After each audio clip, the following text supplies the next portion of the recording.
प्रांजली पोपट सांगे. मी इयत्ता 7वी मध्ये शिकते. एकमेव स्वराज्य सम्राज्ञी, स्वराज्य सौदामिनी आणि औरंगाला संपवणारी आम्ही ताराराणी, युगप्रवर्तक छत्रपती शिवरायांच्या सुनबाई, सरसेनापती हंबीररावांच्या कन्या, छत्रपती राजाराम महाराजांच्या राणी सरकार, 5 लाखांचे सेनासागर आणि 5 पिढ्यांचा खजिना घेऊन थैमान माजवणाऱ्या औरंग्याला रोखणारी तुमच्याच मातीतली लेक. आमचा जन्म 14 एप्रिल 1675 सालचा. आम्हाला लहानपणापासूनच युद्धकला, तलवारबाजी या सगळ्यांचं प्रशिक्षण आमच्या आबासाहेबांकडून मिळालं. आमचा विवाह वयाच्या 8व्या वर्षी छत्रपती राजाराम राजांसोबत झाला. 1686 मध्ये छत्रपती शिवरायांचे निधन झाले. त्यानंतर औरंगाबाद खूप खुश झाला. त्याने साम, दाम, धर्म, भेद या सर्व नीतींचा वापर करत मराठा साम्राज्याला सुरुंग लावण्यास सुरुवात केली. आता छत्रपती राजाराम महाराजांच्या हाती कारभार आला, पण त्यांचे निधन 1700 साली झाले.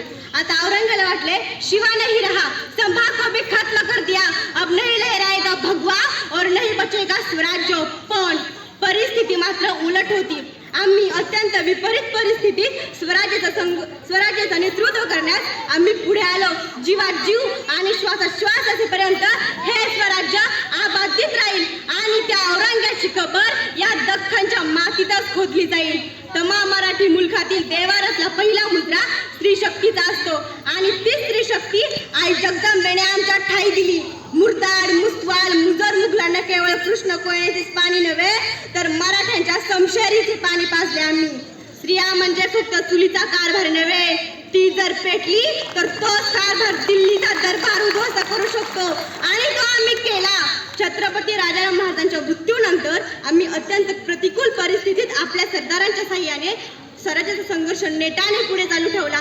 औरंगाने सातारा, पन्हाळा ही मराठ्यांची ठिकाणे जिंकली तर आम्ही कमी नव्हतो.